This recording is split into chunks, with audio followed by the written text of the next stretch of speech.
Hello everyone, I'm J-Town. I had fun this weekend because I managed to watch the new Demon Slayer movie in IMAX. My god, dude, Demon Slayer just continues to do it again and again and again. I will die on that hill that Demon Slayer is the peak of modern shonen. And I just want to talk about the movie because it was so goddamn awesome. Okay, well, right away, I kind of had the impression that this was going to be the last of Demon Slayer we were ever going to see. Like, I really thought that this movie was the end, like the very end of the story of Demon Slayer. Lo and behold, it is just part one of a trilogy of movies. I don't know why they didn't put Infinity Castle Part 1 in the title when that would have made more sense. Whatever. That little nitpick by the title aside, let's get into the movie. Pure cinema. Just absolute god candy for the eyes. Holy crap, dude. Demon Slayer just does it again.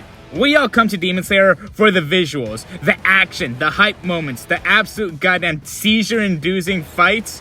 That's why we love it. Mappa and Ufotable and every single studio and everyone under the sun that went into making this movie, absolute chef's kiss. Really, I cannot praise the visuals enough. Honestly, just go ahead and watch it, see it for yourself, you'll see what I mean. Okay, besides praising Demon Slayer for the action, the animation, like everything that it's known for, what more do I have to say? Okay, and this is when I get into talking about mild spoilers, so viewer discretion. The movie picks up immediately right after the end of last season.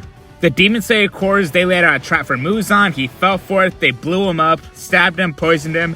But Muzan, he's not all about that shit.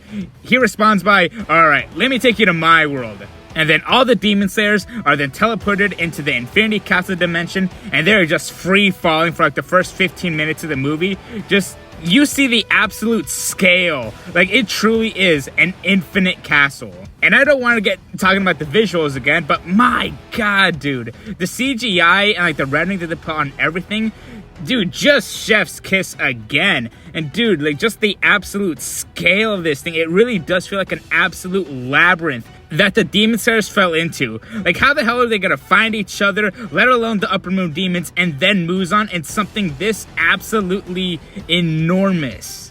After about 15-20 minutes of falling and just absorbing the absolute scale that the Demon Slayers are up against, each one of them uses their own special techniques to slow themselves down and make sure that they land on the castle and not just absolutely faceplant and go pfft. And right when they land, there is just the overwhelming feeling of pressure that they are on the clock. They need to find Muzan as quickly as possible. As bad as things may look at the moment, they have the upper hand. Muzan is hiding somewhere deep in the castle, cocooned up because the poison did do a number on him. He can't fight, and right now he's trying to buy as much time as possible, just throwing wave after wave of demons at the Demon Slayers. So there's just that overwhelming pressure where they just have to find him as quickly as possible. They can't spend a moment or a second being distracted by anything. And that feeling is great, but this is when I get into like my biggest criticism of the movie, it's the pacing. This is a 2-hour and 35-minute movie, and let me tell you, sometimes you really did feel every single minute of that movie. Because in between all the hype, action, and everything that we come to love for Demon Slayer, it is just spliced in between way too many flashbacks that honestly feel like they drag on for way too long. The first and second time that it happened, it was acceptable. Like, it actually added to the fight and it added some more substance to what was actually going on. But then it kept happening after every single fight, and I was like, oh my god. Can we wrap things up? I want to get back to the action.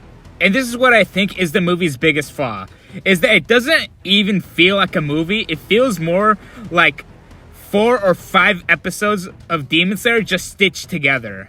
It doesn't feel like a theatrical release or something that was made intentionally for, like, the big screen. It feels quite literally like you just binged half a season of a TV show all in one go. And that last 30 minutes to an hour, like, it kind of dragged on.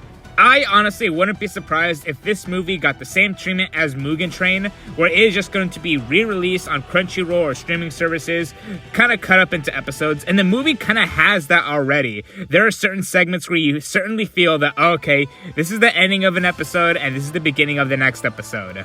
Besides the obvious criticisms of the movie feeling kind of not episodic, but you know what I mean. It clearly feels segmented. It clearly feels like there are certain parts that are chapters, and also how it is not the ending of Demon Slayer, so it purposely feels inconclusive because there's going to be 2 movies after this movie, so of course not everything is going to be resolved. There are still way too many things up in the air, but what we did get was absolutely top-notch. From beginning to end, when the movie wants to pick up the pace and go like absolutely insane, it goes absolutely insane. It's just unfortunate that you kind of have to stomach 3, 4, maybe 5 pretty long flashbacks in between all the action. With all that being said, I had a great time watching the movie, and it does end on a pretty big high note. The movie ends with the Demon Slayers getting a pretty notable win. In the grand scheme of things, they defeat one of the big Upper Moon demons, but it comes at a cost because earlier in the movie, they took a massive loss where one of the Demon Slayers sadly lost their lives in the midst of a battle. But you quickly are going to feel that in the next couple movies, it is going to ramp up even higher. That tension is there because now both sides, they got a win and a loss, so the stakes are now higher than ever before.